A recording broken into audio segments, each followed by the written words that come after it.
जो बच्चे साथ साथ नहीं चलते वो अक्सर पीछे रह जाते हैं, क्योंकि एक बात बहुत ही फेमस है, कल करेंगे।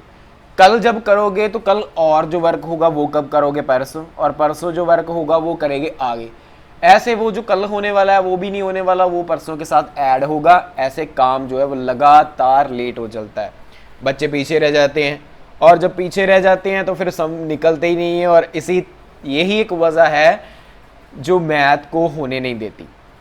अगर बच्चे साथ ही साथ अपडेट चलते रहें तो कहीं भी कोई भी प्रॉब्लम आने की संभावना नहीं होती।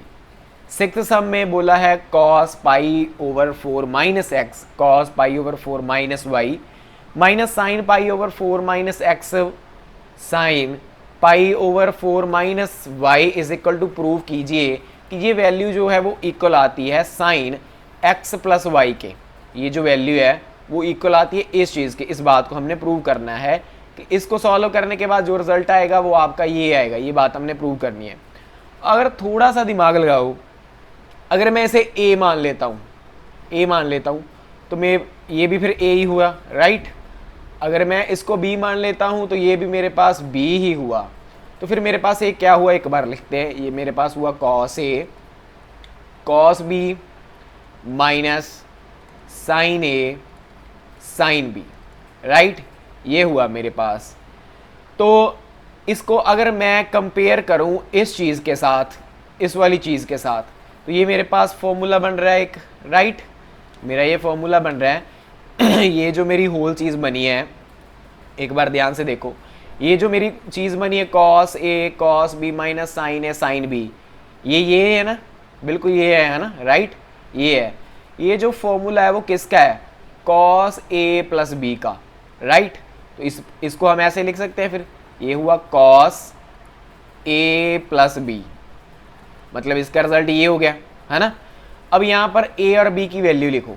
a आपके पास ये है और b आपके पास ये है, ये लिखो। तो ये बना cos a कितना है?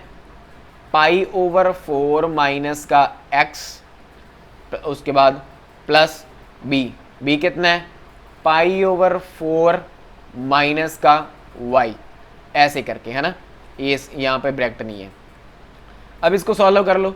ये क्या बना मेरे पास? cos pi over 4 plus pi over 4 minus का x माइनस का y, ऐसे हुआ। अब ये जो पहले वाला इनका मैं एलसीएम कर लेता हूँ। ये मेरे पास बनेगा cos, ये बना 2 पाई ओवर 4, एलसीएम किए यहाँ पे, माइनस का x माइनस का y, ठीक है। ऐसे ये कैंसिल हुआ, 2 का है। तो ये जो ये क्या बना? ये बना cos, ये बना पाई ओवर 2, पाई ओवर 2 बना। यहाँ से मैं माइनस कॉमन उड़ा देता हूँ, दोनों से माइनस कॉमन ले लिया, अंदर क्या बचा? x प्लस वाई, ये बना। अब ये जो पाई ओवर 2 है, ये पाई ओवर 2 है, ये क्या है? 90 है ना, 90 है ना, मतलब ये रेडियन की फॉर्म में है। ये हमारा क्या बनता है डिग्री में? 90 का एंगल बनता है। तो ये मेरे पास मतलब क्या बन रहा है एक हिसाब का? ये बन रहा है cos 90 minus x plus y, है ना, ऐसे बन रहा है। स्टूडेंट, क्लास 10th में हमने रेंज फॉर्मूला किया था cos का।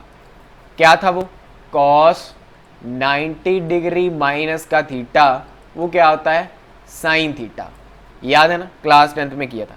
तो इस हिसाब से ये रिजल्ट क्या है हमारा? साइन एक्स प्लस वाई, क्योंकि थीटा हमारा एक्स प्लस वाई है।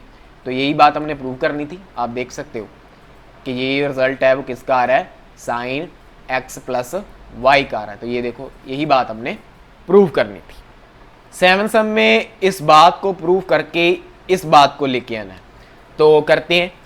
अगर इसे मैं a मानूं और इसे मैं b मानूं, ये a प्लस बी हो जाएगा, राइट।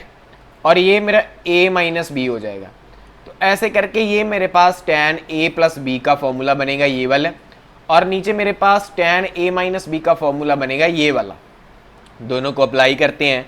ऊपर ये वाला फॉर्मूला अप्लाई करते हैं, tan a मतलब tan पाई ओवर 4 प्लस tan b मतलब tan x डिवाइड करना है इसे हमने 1 minus tan a pi over 4, okay, और मल्टीप्लाई करना है साथ साथ tan b, tan b मतलब tan x, ये हो गया। उसके बाद जो नीचे वाला है उसमें माइनस का फॉर्मूला बन रहा है ये वाला tan a माइनस बी का, तो tan a मतलब tan पाई ओवर 4 माइनस tan b मतलब x, इसको डिवाइड करना है 1 प्लस tan a मतलब पाई ओवर 4 मल्टीप्लाई tan b मतलब tan x है। तो इसको सॉल्व करते हैं। अब ये जो tan पाई ओवर 4 है ये मेरे पास कौन सा एंगल है, tan 45 का, रेडियन के फॉर्म में है, रेडियन के फॉर्म में पाई ओवर 4 है, डिग्री की फॉर्म में ये कितना है 45 डिग्री। अब tan 45 की वैल्यू मुझे टेबल पर मालूम है, वो कितनी होती है 1 होती है ना, वो कितनी होती है 1 होती है। तो यहाँ पर अप्लाई कर दो, तो ये बना 1 प्लस tan x, ओके, नीचे क्या बना 1 माइनस 1 मल्टीप्लाई tan x, तो मतलब ये सीधा tan x ही रहना है, tan x, ओके। उसके बाद नीचे यहाँ पर भी 1 हो गया, तो ये बना 1 माइनस tan x, ओके, और नीचे क्या है ये 1 प्लस tan, इसका 1 हो गया, मल्टीप्लाई किया tan x, तो ये बन गया tan x, है ना। अब ये होगी ट्रिपल डिवाइडिंग। ट्रिपल डिवाइडिंग में मैंने आपको बताया हुआ क्या होता है, जो नीचे वाला होता है वो उलट जाता है ऊपर जाके, है ना, जो नीचे वाला होता है वो क्या है उलट जाता है। कैसे, ये देखो, पहले मैं ये लिख रहा हूँ 1 plus tan x over 1 minus tan x, है ना। उसके बाद मल्टीप्लाई डालकर ये जो है वो उलट जाता है, ये ऊपर चला जाएगा 1 प्लस tan x, और ये वाला जो है वो नीचे आ जाएगा, तो ये बना 1 माइनस tan x, ये बना हमारे पास कुल मिलाकर। तो ये देखो दोनों एक दूसरे की स्केयर बन रहे हैं, है ना, ये इनको और इनको मल्टीप्लाई किए, ये क्या बन रहा है 1 प्लस tan x की होल स्केयर, और नीचे किसकी स्केयर बन रहा है 1 माइनस tan x की होल स्केयर। तो यही बात हमने प्रूव करनी थी, आप चेक कर सकते हो। अब ये जो 8th सम है उसमें बोला है कि प्रूफ कीजिए इसकी वैल्यू इक्वल है इस वैल्यू के। अब स्टूडेंट ये देखो जो पहले वाला cos पाई प्लस एक्स है, इस पाई का वैल्यू क्या होता है 180 होता है ना। इसका मतलब हमने ये जो पाई है इसका मतलब सिर्फ और सिर्फ यही है कि आपने क्वाड्रेंट चेक करना है कि कौन से क्वाड्रेंट में। असल में अगर हम इसे डिग्री के फॉर्म में लिखें तो ये हमारे पास क्या बन रहा है, अगर हम इसको डिग्री की फॉर्म में लिखें, इसको डिग्री की फॉर्म में, ये क्या बनता है, ये बनता है हमारे पास cos 180 प्लस एक्स, उसके बाद ये बनता है cos माइनस का x, राइट। और नीचे क्या बनता है, ये बनता है साइन 180 माइनस का x और cos 90 प्लस का x, है ना, ये है। अब देखो क्वाड्रेंट पे देखो cos 180 प्लस x, क्वाड्रेंट के फॉर्म पे चलते हैं, cos 180 प्लस x, ये 180 है, इसमें प्लस हुआ तो इस क्वाड्रेंट में आए, राइट। यहाँ पर cos की वैल्यू क्या चल रही है नेगेटिव, क्योंकि यहाँ पर सिर्फ tan और cot पॉजिटिव है। यहाँ पर जो यहाँ पर जो cos थीटा है वो क्या होगा नेगेटिव होगा, तो cos थीटा, थीटा क्या है x, तो इसका रिजल्ट क्या है माइनस का cos x। समझ में बात आ गई, थीटा हमारा वो आ रहा है थर्ड क्वाड्रेंट, है ना, थर्ड क्वाड्रेंट में cos का जो थीटा है वो नेगेटिव होता है, तो इसका मतलब ये आ गया माइनस का cos। उसके बाद इसको चेक करो cos माइनस का x, cos माइनस का x, ये हमारा 0 डिग्री है ना, 0 डिग्री से अगर प्लस हुए तो ऊपर की तरफ बढ़ेंगे, 0 में अगर नेगेटिव हुए तो नीचे आ रहे हैं, नीचे आ रहे हैं, तो ये क्या हो रहा है cos माइनस का x। अब ये फोर्थ क्वाड्रेंट में cos थीटा वो पॉजिटिव होता है, cos थीटा जो है वो पॉजिटिव होता है, तो यहाँ पर जो थीटा है हमारा किस में आ जाएगा x प्लस में आ जाएगा, थीटा किस में आ जाएगा प्लस में, तो यहाँ पर मल्टीप्लाई क्या आ जाएगा प्लस का cos x। होगी बात क्लियर। सेम काम नीचे है cos 180 माइनस का x, cos साइन है, साइन 180 माइनस का x इस क्वाड्रेंट में आ रहे हैं, है ना, माइनस हो रहा है, तो यहाँ पर साइन की जो वैल्यू है वो क्या है पॉजिटिव चल रही है, तो वहां पर हम क्या लिख देंगे फिर साइन, साइन थीटा, थीटा क्या है x पॉजिटिव का होगा क्योंकि क्वाड्रेंट सेकंड आ रहा है। उसके बाद मल्टीप्लाई, ये क्या बन रहा है cos 90 plus x, cos 90 plus x, ये हमारा 90 है, इसमें प्लस हुआ, इस क्वाड्रेंट में आ गए। इस क्वाड्रेंट में कॉस की वैल्यू क्या चल रही है, नेगेटिव। कॉस की वैल्यू क्या चल रही है, नेगेटिव। तो हमारा जो कॉस का थीटा है वो किस में आने वाला है, नेगेटिव में आने वाला है। कॉस का थीटा वो किस में आने वाला है, नेगेटिव में। ये आएगा माइनस का कॉस एक्स आ गया। होगी बात क्लियर में। अब यहाँ पर और एक बात ध्यान रखने वाली है, इसमें हमने मालूम है कि cos 90 plus x, class 10th में ये फॉर्मूला किया था ना, कॉस 90 माइनस का थीटा इज इक्वल टू होता है साइन थीटा, है ना। तो ये यहाँ पर भी ऐसे होता है, cos 90 plus theta is equal to minus का साइन थीटा, ठीक है। क्योंकि नेगेटिव आ रहा है हमारा, वो क्वाड्रेंट जो है वहाँ में नेगेटिव आ रहा है, फॉर्मूले में साइन तो बन जाना है, वो नेगेटिव का बनेगा। ये बेसिक वीडियो मैंने आपको बताया था। तो यहाँ पर फिर हमारा क्या आ जाना है, साइन थीटा। थीटा क्या चल रहा है, एक्स चल रहा है। तो ये हमारे पास क्या बना, ऊपर बना माइनस का कॉस स्केयर एक्स, और नीचे क्या बना, माइनस का साइन स्केयर एक्स। ये माइनस से माइनस कैंसिल हो गया, और cos square x over sine square x किसका फॉर्मूला बना, कोटेंजेंट का। तो इसका मतलब ये क्या बन गया, कॉट स्केयर एक्स। तो यही बात हमने प्रूफ करनी थी। एक्सरसाइज के 8 सम हो गए गाइज। एक बात तो आप पक्की दिमाग में बिठा लो, ये जो 3π/2 π/2 3/π/2, ये जो π/2 और पाई हैं ये वाले, इनके कुछ भी मल्टीपल हो, 3π/2 या 2π, 4π/2 4π, ये कुछ भी हो, मतलब कुछ भी हो, इनका मतलब सिर्फ और सिर्फ यही है कि क्वाड्रेंट बताना। इसका सिर्फ और सिर्फ मतलब यही है कि क्वाड्रेंट निकालना, और इनका कोई भी मतलब नहीं है, ठीक है। और साथ ही साथ एक बात ध्यान में जरूर रखनी है, अगर आपको पहले π/2 आ गया, पहले π/2 आ गया, जहां उसका मल्टीप्लाई आ गया, मल्टीपल आ गया, ये वाला है ना, ये वाला आ गया, तो हमारी जो कन्वर्जन है वो हो जाएगी, कॉस साइन में बदलेंगे, साइन कॉस में बदलेंगे, tan कॉड में बदलेंगे, कॉड tan में बदलेंगे। 90 minus theta is equal to cos theta, range फॉर्मूले वाले थे, है ना। ऐसे सेम काम यहीं पर है। ये जो कॉस 3π/2 प्लस एक्स है, इसका मतलब ये आ गया ना। मैंने आपको अभी बताया कि कन्वर्जन भी होगी, ये जो कॉस है वो साइन का रिजल्ट लेकर आएगा। सबसे पहले तो यही कि क्वाड्रेंट चेक करना, जैसे कि मैंने आपको अभी बताया कि इन सभी का, ये जो पहले वाले हैं, इनका सिर्फ और सिर्फ मतलब यही कि क्वाड्रेंट पता करना। तो चलो ये cos 3π/2 है, क्वाड्रेंट पता करते हैं कौन सा है। यहाँ पर हमारे पास होता है π/2, राइट। उसके बाद ये हमारे पास पाई होता है, और फिर यहाँ पर जाके 3π/2 ये है। इसमें ऐड हो रहा है, ऐड हो रहा है, माइनस हो रहा है, एक मिनट मेनू कन्फ्यूजन हो रही है, हाँ ऐड हो रहा है। इसमें ऐड हो रहा है, जो थीटा है हमारा, कुछ एंगल, मतलब कुछ एंगल थीटा जो है वो ऐड हो रहा है।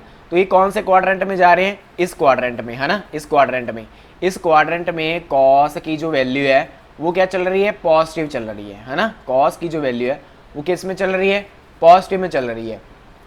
तो मतलब रिजल्ट हमारा किस में आने वाला है, पॉजिटिव में आने वाला है। साथ ही साथ ये मैंने आपको बताया है कि पहले आपको ये आ गया π/2 आ गया, तो ये चेंज भी हो जाएगा, किस में चेंज हो जाएगा, साइन में, साइन। अब थीटा, थीटा कौन सा है, एक्स, इसका मतलब ये है, सॉल्व हो गया, ठीक है। उसके बाद ये cos 2π प्लस एक्स है, ये जो cos 2π प्लस एक्स है, ये मैंने आपको अभी बताया कि ये जो 2x प्लस एक्स है, ये 2π प्लस जो x है, उसका मतलब क्या है, सिर्फ और सिर्फ हमें क्या बताना, क्वाड्रेंट बताना है। इसका मतलब सिर्फ और सिर्फ क्या है, क्वाड्रेंट बताना। तो चेक करते हैं, 2π पहले ये आ गया, यहाँ पर एक, यहाँ पर चले ये 1π हुआ, और यहाँ पर चले ये 2π, है ना। इसमें क्या हो रहा है, ऐड हो रहा है, कुछ ऐड हो रहा है, तो मतलब इस क्वाड्रेंट में आ रहे हैं, है ना। इस क्वाड्रेंट में तो ऑल पॉजिटिव है, ऑल पॉजिटिव है ना। तो मतलब रिजल्ट क्या आने वाला हमारा, cos x। कन्वर्जन ही होगी, क्योंकि यहाँ पर 2π है, कन्वर्जन सिर्फ π/2 में होगी। जैसे यहाँ पर π/2 था ना, तो कन्वर्जन हुई, तो यहाँ पर हमारा क्या आ गया, cos x ऐसे। उसके बाद सेम काम यहीं पर डिट्टो कॉपी है, cot 3π/2 माइनस का x है। अब क्वाड्रेंट पहले चेक करो ये हमारा 3π/2 है, माइनस हो रहा है x, इस क्वाड्रेंट में आ रहे हैं। इस क्वाड्रेंट में कॉड की वैल्यू क्या चल रही है, पॉजिटिव चल रही है, तो रिजल्ट किस में आने वाला है, पॉजिटिव में आने वाला है। अब साथ ही साथ इसमें पहले π/2 आ गया, तो कन्वर्जन भी होगी, कन्वर्जन भी होनी है ना। मैंने आपको बताया तो अब ये कन्वर्जन किस में हो जाएगी, tan में हो जाएगी, क्योंकि कॉड कन्वर्जन tan होता है, तो ये बन गया tan x। उसके बाद plus code 2 pi plus x है। चेक करो ये सबसे पहले कौन से क्वाड्रेंट में है, ये हमारा 1 पाई हुआ और ये हमारा 2 पाई हुआ, प्लस हो रहा है इसमें, तो मतलब पहले क्वाड्रेंट में जा रहे हैं। यहाँ पर तो ऑल पॉजिटिव है, तो कन्वर्जन भी नहीं होनी क्योंकि 2 पाई चल रहा है। तो ये क्या बन गया हमारे पास, कॉट x बन रहा है ना। तो ये हमारे पास क्या बन रहा है, कॉट x। इसको हमने कैसे भी करके प्रूव करके क्या लेकर आना है, हमने 1 लेकर आना है। इतनी बात होगी क्लियर में। अब यहाँ पर स्टूडेंट क्या करो, टेंजेंट को टेंजेंट फॉर्मूले लगा दो। ये हमारे पास बना साइन थीटा यानी थीटा एक्स चल रहा है ओवर कॉस थीटा, प्लस ये हमारे पास बना cos theta over sine theta, ये है ना। और बाहर क्या चल रहा है, साइन एक्स कॉस एक्स। अब बीच में इसका एलसीएम कर लो, ये बना हमारे पास sine square x plus cos square X, और नीचे क्या चल रहा है, कॉस एक्स साइन एक्स। इसे ऐसे लिख लो, साइन एक्स कॉस एक्स, इधर उधर लिख सकते हैं। और इधर मल्टीप्लाई क्या चल रहा है, साइन एक्स कॉस एक्स, है ना। अब ये तो फॉर्मूला होता है, आपको क्लास 10th में किया है कि sine square x plus cos square x is equal to क्या होता है, 1 होता है ना। तो ये क्या बन गया, 1 ओवर नीचे क्या चल रहा है, साइन एक्स कॉस एक्स, और इधर क्या चल रहा है, साइन एक्स कॉस एक्स। और ये साइन एक्स से cos x sine x cancel हो गए हैं, तो ये रिजल्ट हमारे पास क्या आ रहा है, 1 आ रहा है। तो यही बात हमको प्रूव करने के लिए बोला था। स्टूडेंट एक दफा बात दिमाग में बिठा लो, ट्रिग्नोमेट्री का जितना भी चैप्टर है वो सभी का सभी फॉर्मूला बेस्ड होता है। अगर फॉर्मूले आ गए तो ये चैप्टर एकदम खल्लास होता है। ये जो 10 नंबर सम है ना, ये जो 6 सम हमने स्टार्टिंग में किया था, हूबहू डिट्टो कॉपी है। अगर मैं n+1 को a मान लूँ तो मेरे पास ये भी फिर a ही हुआ। अगर इसको मैं b लेट करूँ तो ये मेरे पास भी b हुआ। फिर इसके अकॉर्डिंग ये क्या बना, sine a sine b plus cos a cos b, right. तो ये फॉर्मूला देखो कौन सा बन रहा है, ये मेरे पास इस टाइप का नहीं बन रहा, sine a sine b plus cos a cos b। तो ये मेरे पास होता ही क्या है, कॉस a माइनस b। तो इसको मैं ऐसे लिख सकता हूँ, कॉस a माइनस का b, राइट। यहाँ पर a और b की वैल्यू फिल करें। कॉस a क्या था आपका, n+1x माइनस b क्या था आपका, n+2x, यही था, है ना। तो पहले तो x को अंदर मल्टीप्लाई करो, ये बना कॉस nx प्लस x, उसके बाद माइनस ये बना आपके पास nx प्लस 2x, राइट। उसके बाद ये जो माइनस है आपका बाहर की तरफ पड़ा, ये वाला, इसे अंदर मल्टीप्लाई करो। जब आप इसको अंदर मल्टीप्लाई करोगे तो ये आपके बनेगा, इसको मल्टीप्लाई किया, ये बना माइनस का nx और ये बना आपका माइनस का 2x। इसके आगे क्या चल रहा है, nx प्लस का x और बाहर चल रहा है cos, है ना। तो ये nx प्लस का और nx कट गया, एक प्लस का है और एक माइनस का है। अब इसे माइनस कर लो, ये बना cos माइनस का x। अब ये जो माइनस का x है, एक बात आपको एक बात जो आपके दिमाग में मैंने आपको पहले भी वैसे बताई है बहुत बार, कि ये जो cos और sec होते हैं ये कभी भी माइनस के नहीं आते। इनके जो एंगल हैं, ये जो थीटे हैं, ये कभी भी माइनस नहीं आते। एक बात को दिमाग में बिठा लो, ये दोनों एक दूसरे के रेसिप्रोकल भी हैं, है ना, एक दूसरे के रेसिप्रोकल भी है। इनके जो थीटा हैं वो कभी भी नेगेटिव की फॉर्म में नहीं आते, ये हमेशा माइनस के साइन को खा जाते हैं। हमने पहले भी इसे बहुत बार किया है। तो इसका रिजल्ट क्या है फिर, cos x। तो यही बात हमने प्रूफ करनी थी। एक्सरसाइज के 10 सम हो गए हैं स्टूडेंट। अगर आपको ये समझ लगते हैं तो लाइक ज़रूर कर दीजिए करिए, क्योंकि बहुत मेहनत लगती है इनको बनाने में।